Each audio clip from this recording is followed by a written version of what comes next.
जय जय श्री राधा रमण, जय जय नवल किशोर, जय गोपी चित चोर प्रभु, जय जय माखन चोर। राधा मेरी मात है, पिता मेरे घनश्याम, इन दोनों के चरणों में मेरा कोटि कोटि प्रणाम। आए हो तो प्रेम से लो हरि का नाम, सब भक्तों को अनिरुद्ध की जय जय राधे श्याम, जय जय जय जय सीताराम।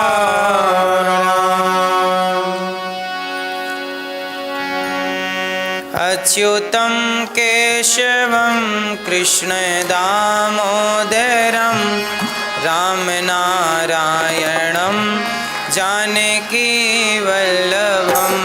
अच्युतं केशवं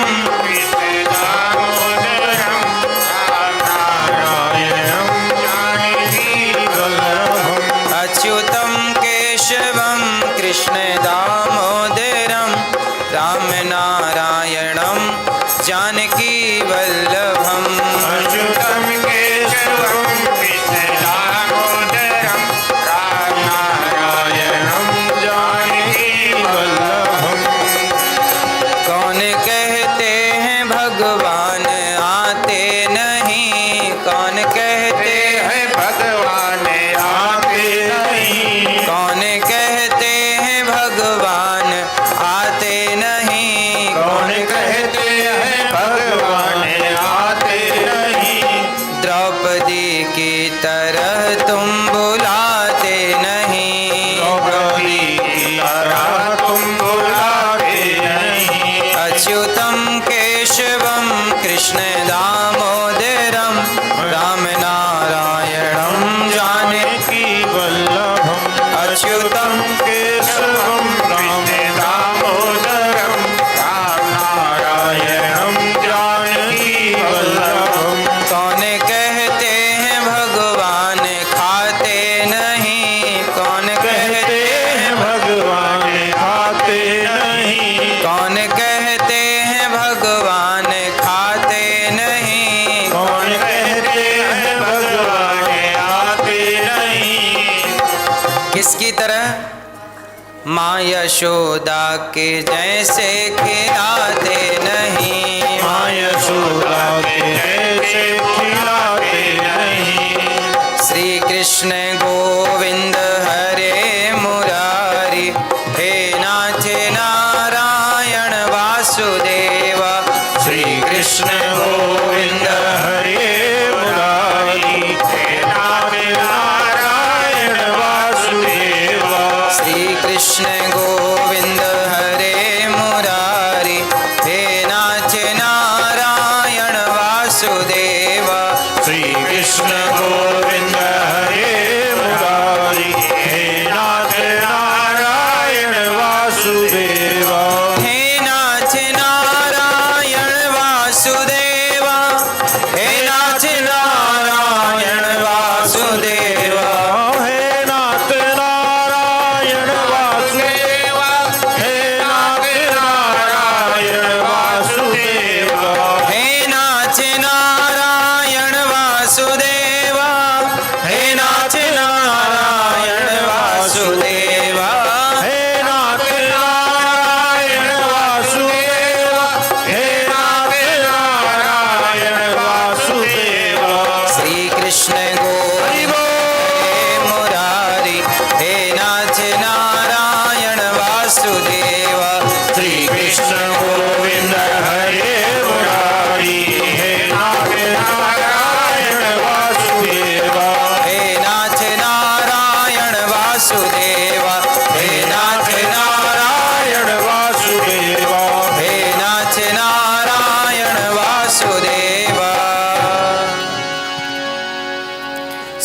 कृष्ण गोविंद हरे मुरारी, हे नाथ नारायण वासुदेवा।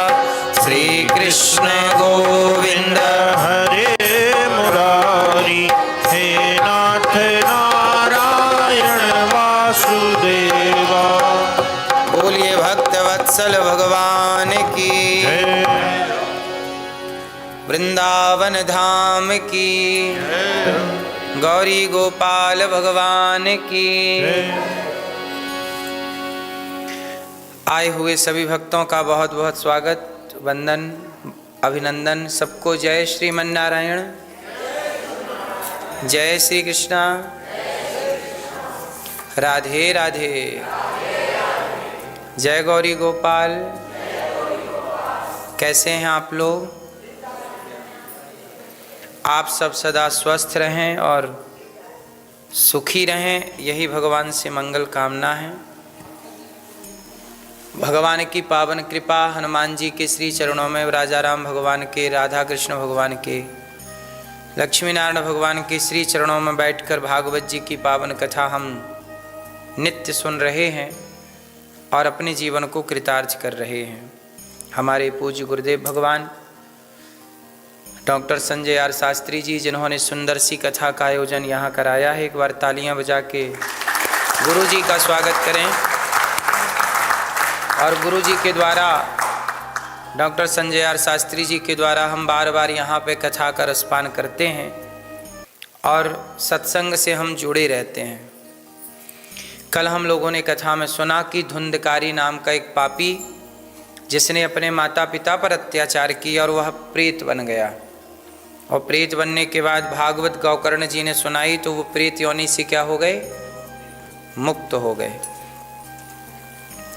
जब प्रेत योनि से मुक्ति मिली तो वो बहुत प्रसन्न हो गए। इसका अर्थ ये है कि कोई जाने अनजाने में प्रेत भी बन जाए तो भागवत जी उस प्रेत को भी मुक्त कर देती हैं। प्रेत योनि से मुक्ति धुंधकारी को मिली। अब भागवत जी में प्रवेश करेंगे। भागवत जी में सबसे पहले वेद व्यास जी ने कहा, मनुष्य का धर्म क्या है, भगवान के अवतार कितने हैं, भगवान ने अवतार क्यों लिया, कुंती बुआ ने भगवान से क्या कहा, क्या मांगा, क्यों मांगा, इन तमाम बातों पर आज चर्चा करेंगे। महाभारत क्यों हुआ, किसकी गलती से हुआ, और महाभारत से हमें मैसेज क्या मिलता है, सीख क्या मिलती है। पहला प्रश्न है भागवत जी का, जन्माद्यस्य यतोऽन्वयादितरतश्चार्थे स्वभिज्ञः स्वराट् तेने ब्रह्म हृदय आदि कवये मुह्यन्त यत् सूरयः। भागवत जी का पहला प्रश्न है, पहले तो परिचय है कि जन्म आदि यस्य, जन्माद्यस्य जिस भगवान के द्वारा सृष्टि उत्पन्न हुई, पालन हुआ, भगवान का परिचय है। जन्माद्यस्य यतः कि स्वानि विराजती स्वराट, भगवान सब कुछ अपने से करते हैं, तो ये तो भगवान का परिचय हो गया। भगवान के परिचय में एक बात आपसे कह दूं, जैसे कोई आपसे सवाल करे कि देखो हमें एक घर बनाना होता है, बनाना है तो घर बनाने के लिए हम लोग क्या लाते हैं, लकड़ी लाएंगे, सीमेंट लाएंगे, सरिया लाएंगे, इत्यादि चीज़ें, मटेरियल लाएंगे, तब तो घर बनेगा। तो एक सवाल खड़ा हुआ कि जब हम लोग घर बनाते हैं तो बहुत सारी चीज़ें चाहिए, और भगवान ने संसार बनाया होगा तो कौन से मटेरियल से बनाया होगा, किस वस्तु से बनाया होगा। तो इसके उत्तर में आप उत्तर दीजिए, फिर हम बताएंगे कि भगवान ने संसार कैसे बनाया। आपको क्या लगता है ईश्वर ने ये संसार कैसे बनाया होगा, कहाँ से चीज़ें लाई होंगी, कहाँ से लाए होंगे? आप तो दुकान से ले आते हैं लकड़ी, सीमेंट, सरिया। भगवान ने संसार बनाया तो चीज़ें कहाँ से लाई, कहाँ से लाई बताओ, कहाँ से लाए? सियाटल से लिया,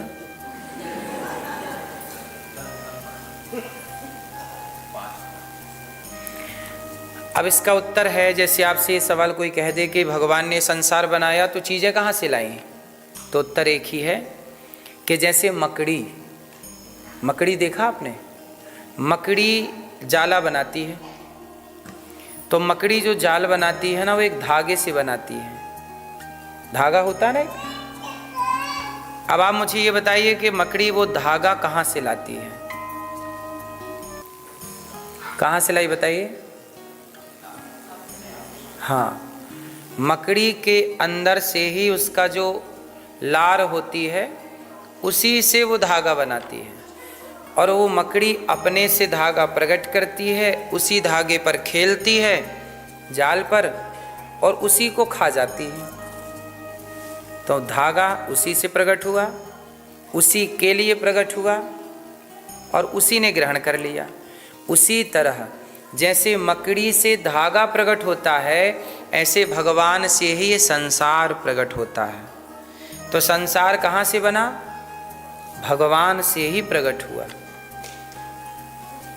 तो प्रकट करने वाले भी वही, इस जगत में रमण करने वाले भी वही, रमने वाले मतलब आप हम सबके रूप में वही, और इसे संहार जिसे कहते हैं, तीन चीज़ें कहते हैं, उत्पत्ति, पालन, संहार। इसी तीनों को मिलाया तो हो गया गॉड।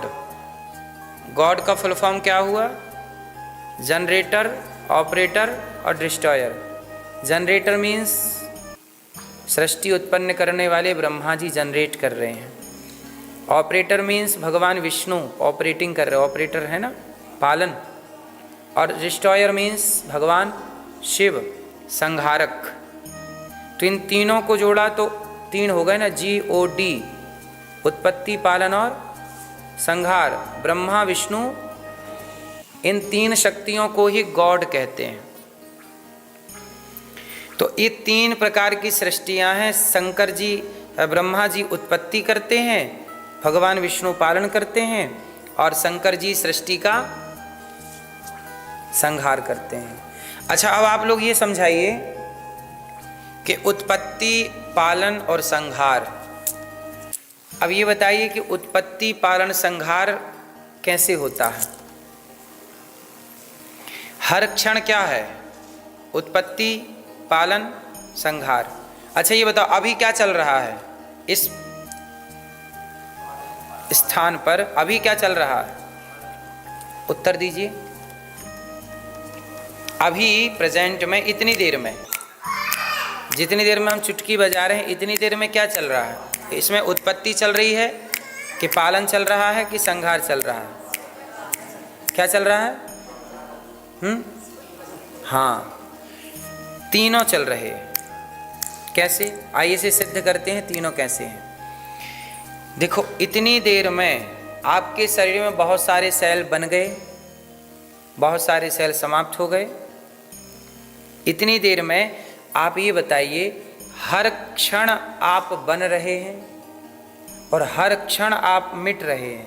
पता है, आपका शरीर, आपके अंदर बहुत सारे सेल बन जाते हैं और बहुत सारे सेल खत्म हो जाते हैं। इतनी देर में आपका दिल ऑलरेडी धड़क रहा है, इतनी देर में खून दौड़ रहा है, इतनी देर में आपके शरीर में नई चीज़ें बन रही हैं, पुरानी चीज़ें समाप्त हो रही हैं। पुरानी त्वचा, पुराने बाल भी पुराने झड़ गए, नए बाल उगाए। ये सृष्टि का क्रम ही तो है, निकलना, उत्पन्न होना, फिर उनका पालन होना। मतलब उत्पत्ति, पालन, संहार ये हर क्षण चलता, एक साथ चलता, एक रिदम में चलता है। ये रिदम ये चल रही है ना, इसमें तीनों चल रहे हैं। यदि एक भी बैलेंस बिगड़ जाएगा तो नुकसान हो जाएगा। ठीक है, तो ईश्वर की जो सृष्टि है वो सृष्टि कुछ इसी तरह से चलती है, हर क्षण उत्पत्ति। अब देखो, इतनी देर, जितनी देर में हमने बातें की आपसे, इतनी देर में चाहे चींटी के, चाहे चिड़िया के, चाहे कोई मनुष्य के, कहीं ना कहीं कोई उत्पत्ति हो गई होगी और इतनी देर में किसी की मृत्यु हो गई होगी। हर क्षण तीनों चीज़ें चलती हैं और ये तीनों काम करने के लिए भगवान होते हैं। तीनों के अलग अलग काम हैं, तो उन्हीं को कहते हैं गॉड, उन्हीं को कहते हैं जन्माद्यस्य यतः। ऐसे भगवान को, सत्य स्वरूप भगवान को हम प्रणाम करते हैं, नमस्कार करते हैं। अब आते हैं प्रश्न पर। पहला प्रश्न है भागवत जी का, मनुष्य का धर्म क्या है? किसका धर्म क्या है? किसका धर्म क्या है? मनुष्य का। मनुष्य का धर्म क्या है? क्या है धर्म मनुष्य का, बताइए। आप मनुष्य हैं, क्या धर्म है मनुष्य का? मनुष्य का धर्म है कि 3 प्रकार की बातें तुलसीदास जी ने कही हैं। मनुष्य का धर्म है परहित सरिस धर्म नहीं भाई, धर्म न दूसर सत्य समाना, और दया धर्म का मूल है। धर्म किसे कहते हैं? धर्म किसे कहते हैं, बताइए।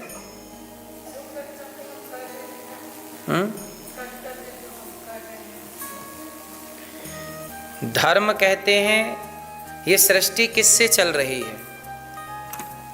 जैसे भारत चल रहा है, भारत में अपना संविधान है, अमेरिका का अपना संविधान है, कनाडा का अपना संविधान है, जर्मनी जापान का अपना अपना उनका कॉन्स्टिट्यूशन है, सबका अपना अपना है ना।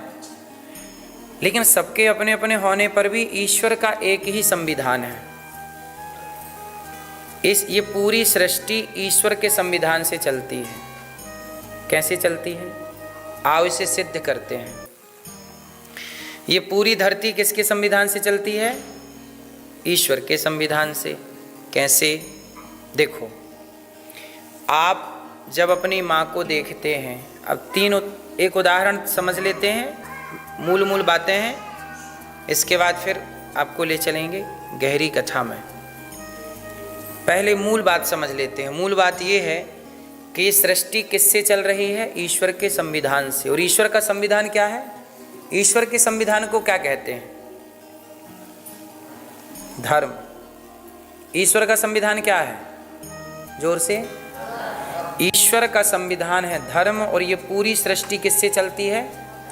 धर्म से। कैसे? कैसे मान लें कि धर्म से चल रही है? आओ अब ये बताइए, आप लोग अपने पति को देखते हैं, और अपने पिता को भी देखते हैं, और अपने बेटे को भी देखते हैं। देखने कितने हो गए? दिखने वाले कितने हो गए? और देखने वाला एक। आपने इन्हीं आँखों से पति को देखा, पिता को देखा, पुत्र को देखा, पर ये बताइए तीनों को एक ही दृष्टि से देखा कि अलग अलग नजरिए से देखा? किसने बोला कि अलग अलग देखो? किसने बोला कि ये अलग है? ये पुत्र है तो इसे ऐसे देखना है, ये पति है इसे ऐसे देखना है, ये पिता है इसे ऐसे देखना। ये किसने आज्ञा दी आपको? यही है धर्म। जहाँ मैं नहीं होता, आप नहीं होते, पर धर्म अपना काम कर रहा होता है।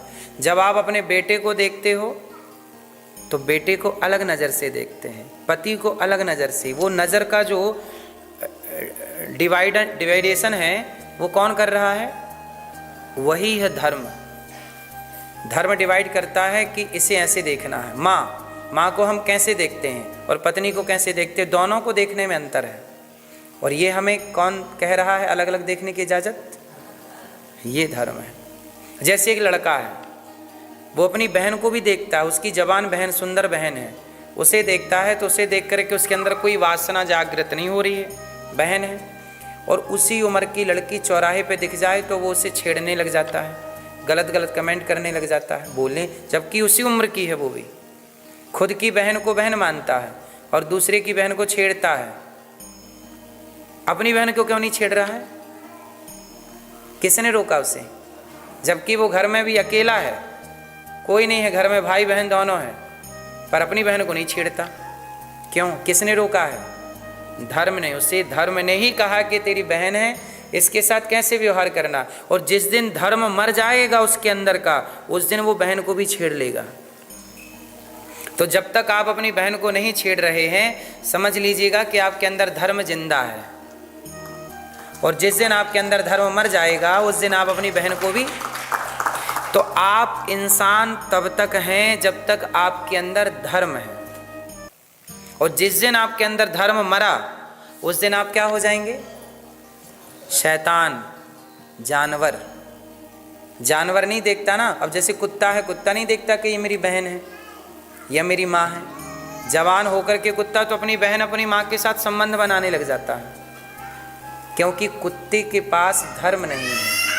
84 लाख योनियों में सिर्फ मनुष्य के अंदर धर्म है, हम लोगों के अंदर क्या है, जबकि और किसी के पास धर्म नहीं है। इसलिए भगवान ने आपको बहुत श्रेष्ठ बनाया है। कहते ना, बड़े भाग्य मानुष तन पावा। इसलिए कहते हैं अपने अंदर के धर्म को मत मरने दीजिएगा। राम और रावण में क्या अंतर है? राम के पास क्या है और रावण के पास क्या नहीं है? बस इतनी सी बात है। था भरा सोना खचाखच लंक की दीवार में, था भरा सोना खचाखच लंक की दीवार में, एक रत्ती नहीं मिला रावण को मरती बार में। जाने न देना धर्म, जाने ना देना धर्म, करना लोभ मत धन धाम का, और धर्म ही जाता रहा तो धन रहा किस काम का। राम ने सारी जिंदगी किसका पालन किया है? धर्म का। और रावण ने सारी जिंदगी किसका उल्लंघन किया है? धर्म का। क्या किसी पराई स्त्री को चुरा लेना धर्म था? रावण ने वही किया। जब आप धर्म की मर्यादा तोड़ देते हैं तो आपका नाश हो जाता है। इसलिए परिस्थितियां कैसी भी हों, क्या नहीं छोड़ना चाहिए? अपने धर्म पर रहना। यही गीता कहती है, स्वधर्मे निधनम श्रेयः पर धर्मो भयावह। अपने धर्म का परित्याग कभी नहीं कर। आजकल लोग धर्म का अलग ही अर्थ समझते हैं। लोगों को लगता है धर्म मतलब हिंदू मुस्लिम। लोगों को क्या लगता है? धर्म का मतलब हिंदू मुस्लिम। अरे धर्म का मतलब हिंदू मुस्लिम नहीं है। धर्म का मतलब ये है कि आपके अंदर धर्म तो जब आप सबको देखते हैं, ये भी तो धर्म की नज़रें हैं। मैं आपको देख रहा हूँ, किस नज़र से देख रहा हूँ? आप मेरी से बड़ी हैं तो आप मेरी माँ हैं, आप मेरे बराबर की हैं, आप मेरी बहन हैं। आप मेरे से छोटी हैं, आप मेरी पुत्री हैं। आपसे पुरुष कोई बड़ा है, वो आपका पिता है, बराबर का है, भाई है। छोटा है, वो आपका पुत्र है। समाज को देखने की दृष्टि भी धर्म ही देता है।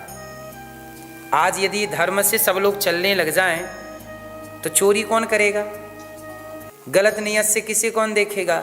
आज समस्या ये है कि संविधान के डर से तो लोग डर रहे हैं, पर धर्म का डर किसी को नहीं है। और आज के 100 साल पहले, 1000 साल पहले जब संविधान कुछ नहीं था, तब व्यक्ति किससे डरता था? धर्म से। पहले डर किसका था? नहीं, हम झूठ नहीं बोलेंगे। भगवान कृष्ण ने कहा, ए अर्जुन, गांडीव उठाओ और इसे कर्ण को मार दो। अर्जुन ने कहा, नहीं प्रभु, ये अधर्म है। देखो, अर्जुन डर रहे हैं। किससे डर रहे हैं? अधर्म से। मैं नहीं मारूंगा। क्यों? अधर्म है। क्योंकि युद्ध का नियम फिक्स हुआ था कि एक योद्धा रथ पर है तो दूसरा योद्धा जब रथ पर होगा तभी आप प्रहार कर सकते हैं। यदि वो रथ से नीचे हुआ तो आप प्रहार, यदि वो निहत्था हो गया है तो आप उस पर प्रहार नहीं। ये नियम बना था। मतलब ये धर्म की मर्यादा बन गई कि भाई हम दोनों को लड़ना तो है, पर ऐसे लड़ना है, निहत्थे पर वार नहीं करना। अब जब अर्जुन से भगवान ने कहा कि कर्ण का रथ का पहिया नीचे धंस गया था आखिरी समय पे, अंत में, तो कर्ण निकले, रथ से उतर गए और पहिया उठा रहे थे कि भगवान ने कहा सही मौका है, बाण चला, कर्ण को मार। अर्जुन ने क्या बोला? नहीं प्रभु, ये अधर्म है, ये गलत है। भगवान ने बोला, नहीं, मैं कह रहा हूँ ना, ये गलत नहीं है, तू बाण चला। नहीं प्रभु, नियम तो खंडित हो जाएगा, योद्धा तो नीचे है रथ से। नहीं नहीं नहीं, क्यों? आप अधर्म क्यों करा रहे हैं? कहा कि जब भरी सभा में तेरे पत्नी के कपड़े उतारने का आदेश इसी ने दिया था, द्रौपदी के कपड़े उतार दो, ये किसने आदेश दिया था? दुशासन को। ये कर्ण ने आदेश दिया था। कर्ण ने क्या कहा? द्रौपदी के कपड़े उतार दो और पांडवों के कपड़े भी उतार दो। पांडवों के उतार दिए, अब द्रौपदी के उतारने चला। और द्रौपदी इसको क्या बोला कि तेरे 5 पति हैं। वहाँ महाभारत में लिखा है, कर्ण ने कहा था कि द्रौपदी तेरे 5 पति हैं, और 5 पति तो किसी वैश्या के हो सकते हैं। तो जैसे तेरे 5 वैसे ही मुझे भी बना ले, मैं छठवा। तो मतलब द्रौपदी की तुलना एक वैश्या से किसने की थी? कर्ण ने। तब भगवान श्री कृष्ण ने कहा कि ये बोल, तू कहता है कि ये रथ के नीचे है, इसे मारेंगे तो अधर्म होगा, तो इसने भरी सभा में जो किया था क्या वो धर्म था? क्या वो धर्म था? नहीं। तो जब ये अधर्म कर चुका है तो अधर्मी को अधर्म से मारना ही धर्म होगा, मार इसे। इसलिए कहा मार। माइनस माइनस क्या हुआ? माइनस माइनस, हाँ, माइनस माइनस प्लस। ऐसे ही अधर्म और अधर्म क्या हुआ? धर्म। अधर्म अधर्म क्या हुआ? तो इसने भी अधर्म किया और इसे भी अधर्म से मारो। अधर्मी को अधर्म से मारना धर्म है, ये कृष्ण की नीति है। अच्छा, इसे हम धर्म से तब मारते जब इसने सारी जिंदगी धर्म किया होता। तो देखो, अर्जुन कह रहे हैं कि मैं नहीं मारूंगा क्योंकि ये अधर्म है, पर श्री कृष्ण कह रहे हैं कि ये धर्म है। इसका मतलब ये हुआ, धर्म को समझना इतना गूढ़ है कि अर्जुन भी नहीं समझ पाते। धर्म को समझना इतना गूढ़ है, इसलिए पहले सृष्टि, पहले संसार किससे चलता था? धर्म से। और लोग गलत काम करने से डरते थे, लेकिन कर्ण को, दुशासन को, दुर्योधन को, रावण को, इन्हें गलत काम करने से डर नहीं लगा। और जब डर नहीं लगा तो इन लोगों का सर्वनाश हुआ। जो गलत करता भगवान उसे दंड देते। इसलिए ईश्वर की अदालत में न्याय होता है। थोड़ा देर है, अंधेर नहीं है। अब आप लोग बताइए, कर्ण को मारना ठीक था गलत था? सही था। अधर्म से मारा कि नहीं मारा? लेकिन वो अधर्म क्या था? वो धर्म था। समझ में आ रही है? अब दूसरा उदाहरण समझिएगा। तो ये सृष्टि धर्म से चलती है, तो मनुष्य का धर्म क्या है? सत्य बोलना, दया करना, परोपकार करना, यही हमारा धर्म है। भगवान के अवतार कितने हैं? कितने अवतार हैं भगवान जी के? कितने? 24 अवतार। भगवान के 24 अवतार हैं। कौन कौन? 5 अवतार बताइए आप।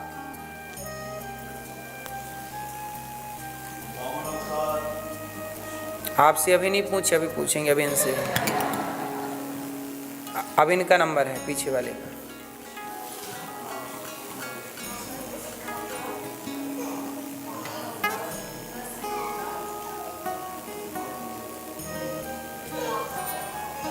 आप बताओ 5।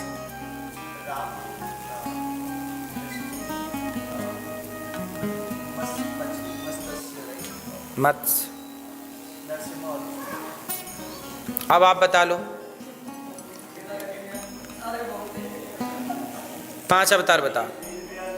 वेद व्यास जी।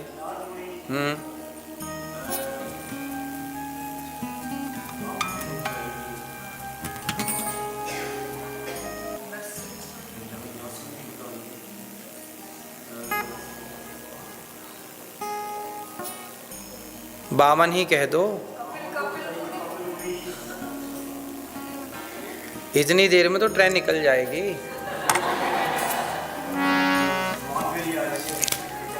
भगवान के कितने अवतार हैं? 24 अवतार। कौन कौन से? भगवान का सबसे पहला अवतार है सनकादि, सनक, सनंदन, सनातन, सनत कुमार। भगवान का दूसरा अवतार है वाराह, विष्णु वाराह।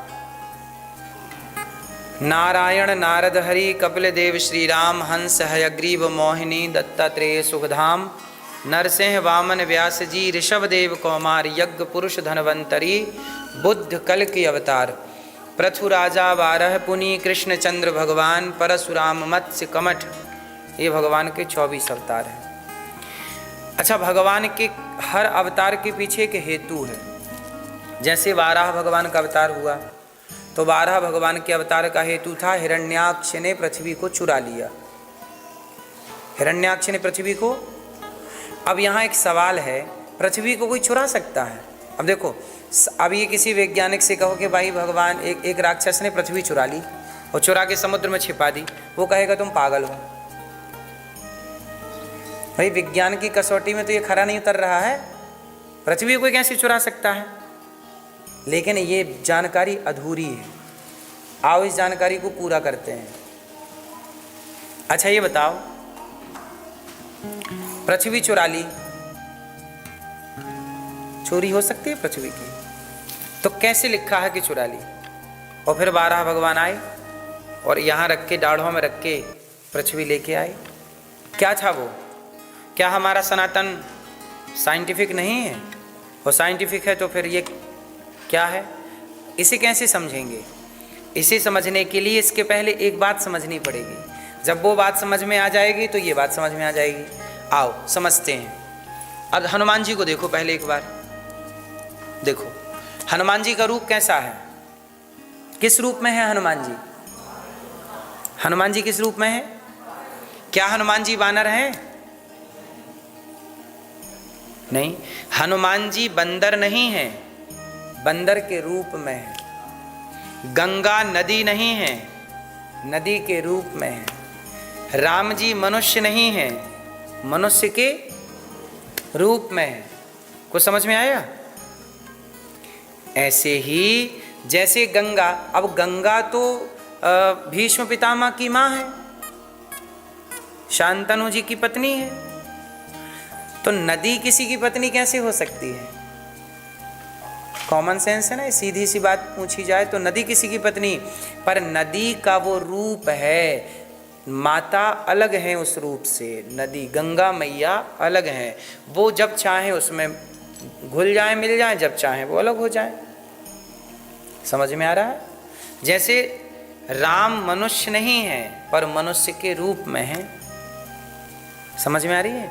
ऐसे ही धरती माता, अब जैसे धरती पृथ्वी किसकी पत्नी है?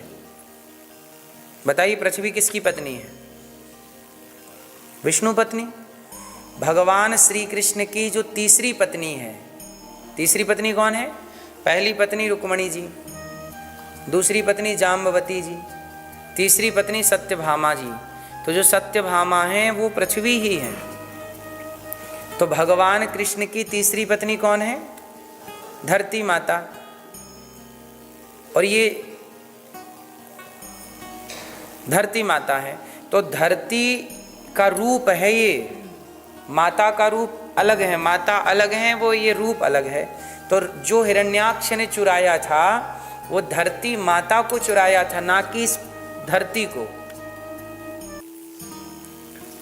अब जैसे कोई गंगा जी को चुरा के ले जाए, तो गंगा जी तो बह रही हैं, पर गंगा जी जो पत्नी हैं शांतनु जी, उनको कोई उठा के ले जाए तो कहो गंगा तो यही है, कैसे चोरी हो गई? तो भाई वो गंगा का वो रूप अलग है।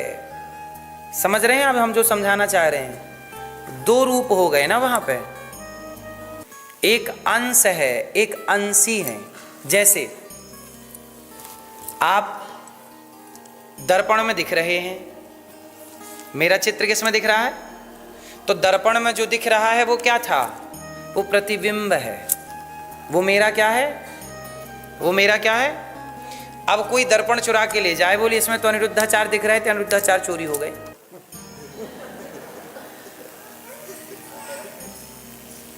तो दर्पण में जो दिख रहा था वो मेरा क्या था? वो प्रतिबिंब था। बिंब मैं हूं। मैं कौन हूं? बिंब का प्रतिबिंब होता है। ऐसे ही गंगा का एक स्वरूप है, बहती हुई गंगा, पर वो गंगा यथार्थ में अलग है। गंगा सदा भगवान की पत्नी है, लीला के लिए वो किसी की पत्नी हो जाती हैं। ठीक है? इसकी कथा है। एक बार लड़ाई होगी, भगवान श्रीमन नारायण के चरण लक्ष्मी जी दबा रही थी। तो अब आप लोग कहेंगे जैसे सरस्वती जी हैं। सरस्वती जी किसकी पत्नी है? किसकी? ब्रह्मा जी की। पर सरस्वती जी भगवान नारायण की ही पत्नी है। क्यों? क्योंकि भगवान नारायण से ही तो ब्रह्मा जी प्रकट हुए। ब्रह्मा जी कहां से आए? भगवान नारायण की नाभि से ब्रह्मा जी। और जब नारायण की नाभि से ब्रह्मा जी प्रकट हुए तो ब्रह्माणी कहां से आएंगी? तो लक्ष्मी जी, मतलब भगवान नारायण ही एक रूप में ब्रह्मा हो गए। तो नारायण क्या बन गए? जोर से, क्या बन गए? ब्रह्मा बन गए। तो भगवान नारायण ब्रह्मा बन गए और भगवान नारायण ही विष्णु बन गए और भगवान नारायण ही शिव बन गए। एक ही शक्ति 3 भागों में डिवाइड हो गई। तो जब नारायण की एक शक्ति 3 भागों में डिवाइड हुई तो जो लक्ष्मी शक्ति है वह भी 3 भागों में डिवाइड हो गई। तो लक्ष्मी क्या बन गई? एक रूप से तो विष्णु जी के पास लक्ष्मी लक्ष्मी के रूप में रह गई और लक्ष्मी जी एक रूप से ब्रह्मा जी के पास सरस्वती बन गई और शंकर जी के पास एक रूप में पार्वती जी बन गई। तो पार्वती और सरस्वती ये दोनों कौन है? यह भी लक्ष्मी स्वरूपा है। क्योंकि ब्रह्मा विष्णु महेश ये व्यवहार में 3 है। व्यवहार में कितने हैं? पर वस्तुतः तत्व में ये एक ही है। तो लक्ष्मी जी भी एक हैं पर व्यवहार में कितनी हो गई? तो ये क्यों हुई? इन तीनों को भी व्यवहार में होने के लिए शाप मिल गया कि आप जाओ, कुछ समय के लिए आपको धरती पे जाना पड़ेगा। तो जैसे भगवान लक्ष्मी का ही एक स्वरूप है गंगा, तो गंगा जी को शाप मिला कि आप जाओ, आपको किसी और की पत्नी होना पड़ेगा। तो शांतनु जी की होके वो पाप मुक्त हो गई, इसलिए वो धरती पे गंगा जी आई। तो ये कथाएं अन्य पुराणों में ऐसी विस्तार से हैं, परंतु ये बातें बहुत गहरी हैं। हम लोग तो समझते हैं, लोग नहीं समझते तो लोग फिर सवाल करते हैं कि अब जैसे लोग क्या कहते हैं? लोग कहते हैं कि ब्रह्मा जी ने अपनी बेटी से विवाह कर लिया, ऐसा लोग सवाल करते हैं। अब इसमें एक प्रश्न है, मैं प्रश्न पूछ दूं तो उत्तर हो तो आप मुझे दीजिएगा।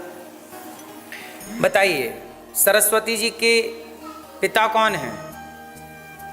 बताइए,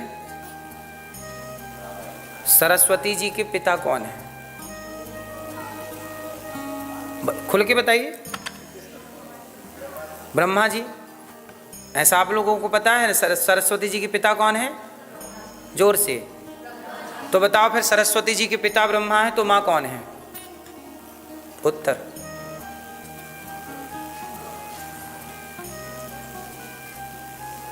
भाई बिना माँ के तो बच्ची पैदा नहीं हो सकती, बाप से कैसे हो जाएगी अकेली? इसका मतलब ये हुआ कि समाज में जो जानकारी आप तक पहुंचती है ना, कई बार वो जानकारी गलत होती है। जैसे ये जानकारी आप तक पहुंची कि ब्रह्मा जी ने अपनी बेटी से विवाह कर लिया, ये पहुंची ना आप तक जानकारी, सुना कभी कि नहीं? पर ये जानकारी गलत है। अब सही जानकारी क्या है? अब ये जानकारी सही है तो कोई आपसे सवाल करे कि ब्रह्मा जी ने तो सरस्वती जी से ब्याह कर लिया अपनी बेटी से, तो उनसे तुरंत ही सवाल कर दो कि भाई बेटी से ब्याह कर लिया तो बेटी की माँ का नाम बता दो।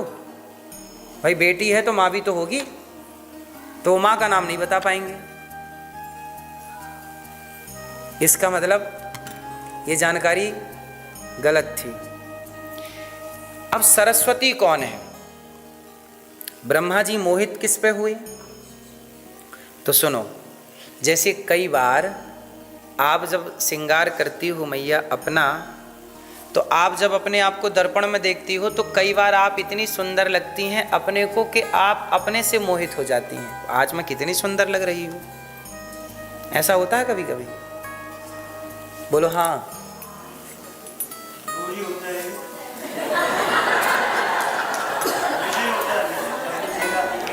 तो आप अपने में मोहित हो जाते हो हैं? ये लेडीज की प्रॉब्लम है।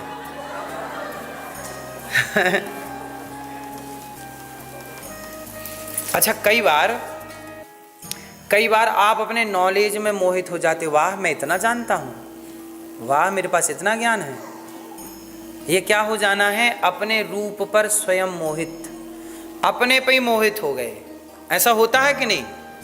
कई बार अपने नॉलेज पे आप मोहित हो जाते, वाह मेरे पास इतना ज्ञान, वाह मैं इतना बोल पाया, मैं इतना कर पाया, मैं इतना समझा पाया, समझ पाया। जैसे आप अपनी बुद्धि पर मोहित हो जाते हैं, नहीं हो जाते? मैं भी अपनी बुद्धि पर मोहित हो जाता हूँ, आप अपने स्वरूप में मोहित हो जाते हैं। ऐसे ब्रह्मा जी अपनी बुद्धि पर मोहित हो गए। उस बुद्धि का नाम सरस्वती है, ना कि सरस्वती का अर्थ के वो अपनी बेटी पर मोहित हो गए कि बेटी से ब्याह कर लिया, ऐसा नहीं। जैसे कई बार आप अपने स्वरूप पर मोहित हो जाते हैं, कई लोग अपने ज्ञान पर, अपनी बुद्धि पर, अपने विवेक पर, अपने कॉन्फिडेंस पर मोहित हो जाते हैं, ऐसे ही उस ज्ञान को भी तो सरस्वती कहते हैं आपके। जैसे लता जी, अब जैसे लता जी को सरस्वती कहा गया कि लता जी अपने आप में एक सरस्वती देवी हैं। अब लता जी ने कोई बहुत सुंदर गीत गाया, और जब लता जी ने अपने गीत स्वयं सुने तो उन्हें, अरे कितना अच्छा मैं गा रही हूँ, मतलब वो अपने ही गीत पर, अपने ही आवाज़ पर मोहित हो गई। ऐसा हुआ? कई बार होता है ना, मैं इतना अच्छा। ऐसे ही अपनी वाणी में जैसे लता जी मोहित हो गई, और जो उनकी वाणी है उस वाणी का नाम है सरस्वती। नहीं, लोग कहते कि इनके कंठ में तो सरस्वती जी बैठी हैं। हर गुणी को सरस्वती कहा जाता है।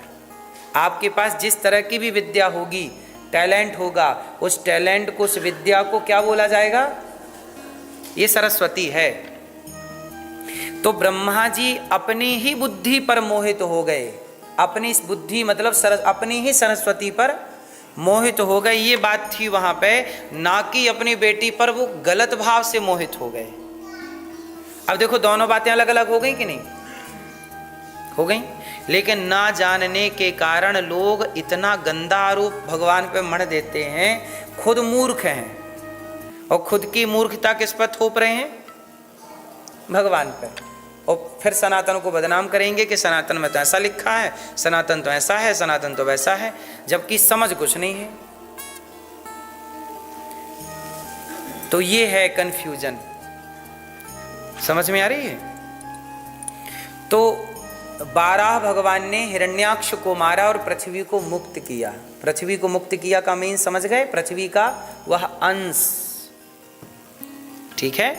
तो पृथ्वी देवी को मुक्त किया और 12 भगवान ने हिरण्याक्ष को मार करके गिराया। भगवान का एक अवतार हुआ है नृसिंह। तो नृसिंह अवतार किसके लिए हुआ? प्रहलाद जी की रक्षा के लिए, हिरण्यकश्यपु के उद्धार के लिए। भगवान का एक अवतार हुआ है, भगवान का एक अवतार हुआ है मोहिनी। कौन सा अवतार? एक बार सारी मैयाओं ने, स्त्रियों ने कहा कि प्रभु आप तो बड़े पक्षपाती हैं, हर बार पुरुष बन के आ जाते हैं, कभी स्त्री बनो तो जानो कि स्त्री का दर्द क्या है, स्त्री की पीड़ा क्या है। तब भगवान ने एक बार स्त्रियों के लिए स्त्री का अवतार धारण कर लिया, और भगवान क्या बन गए? मोहिनी। पुरुष का नाम है मोहन, क्या नाम है? और स्त्री का नाम मोहन, मोहिनी। तो आपकी पत्नी कौन है?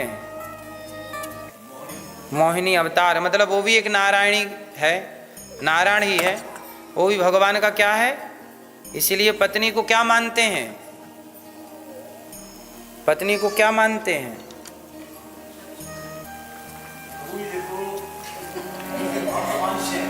हैं? पत्नी क्या? आप अपना बताने लगते हो, पत्नी का तो बताओ।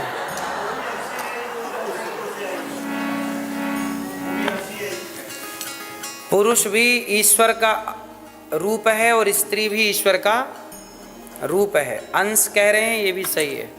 तो स्त्री को भी अपने से कम नहीं समझना चाहिए। ये बात हम कहना चाहते हैं कि यदि पुरुष नारायण हैं तो स्त्री भी नारायणी है, यदि पुरुष मोहन हैं तो स्त्री भी मोहिनी है, ठीक है?